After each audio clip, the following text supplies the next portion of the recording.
ഇന്ന് Thailand variety അടീനിയത്തിൻ്റെ courier വന്നിട്ടുണ്ട് കേട്ടോ. ഓർഡർ ചെയ്തായിരുന്നു. അപ്പോൾ അതൊന്ന് അൺബോക്സ് ചെയ്യണേ കാണിക്കാം. ഇതാണ് നമ്മളെ തായ്ലൻഡിൻ്റെ അടീനിയം, തായ്ലാൻഡ് വെറൈറ്റി.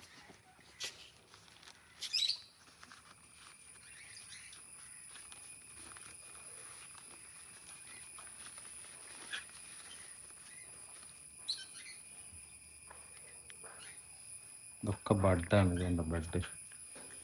ഈ ബഡിൻ്റെ താഴെ ഇങ്ങനെ മുളച്ച് വരുന്ന കണ്ടാൽ അപ്പം തന്നെ അത് ഒഴിവാക്കണം. ഇതിൻ്റെ മേലെ വളരാൻ സമ്മതിക്കരുത്. ഇതാണ് ബഡ്.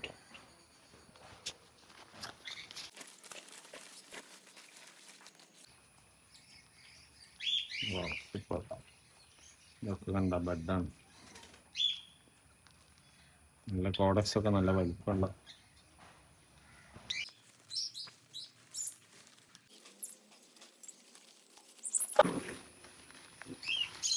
എത്രണ്ണുണ്ട്? 12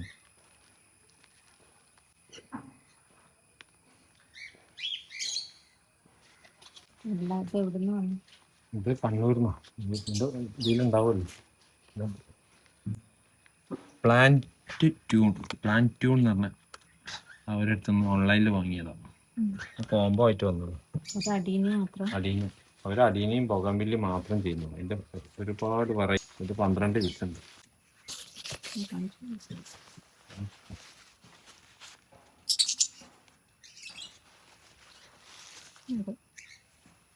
ഇത് ഒരാഴ്ച കഴിഞ്ഞതിന് ശേഷം ഒരാളൊരു വളമാണ്. ഇത് അതിൻ്റെ കൂടെ ഫ്രീ തരുന്നത്. ഇത് 8 വളങ്ങൾ മിക്സ് ആയിട്ടുള്ളൊരു വളമാണ്. ഒരു പ്ലാന്റിന് കുഴിച്ചിട്ടൊരു 10 ദിവസം കഴിഞ്ഞാൽ 1 ടീസ്പൂൺ വീതം ചേർത്താൽ മതി.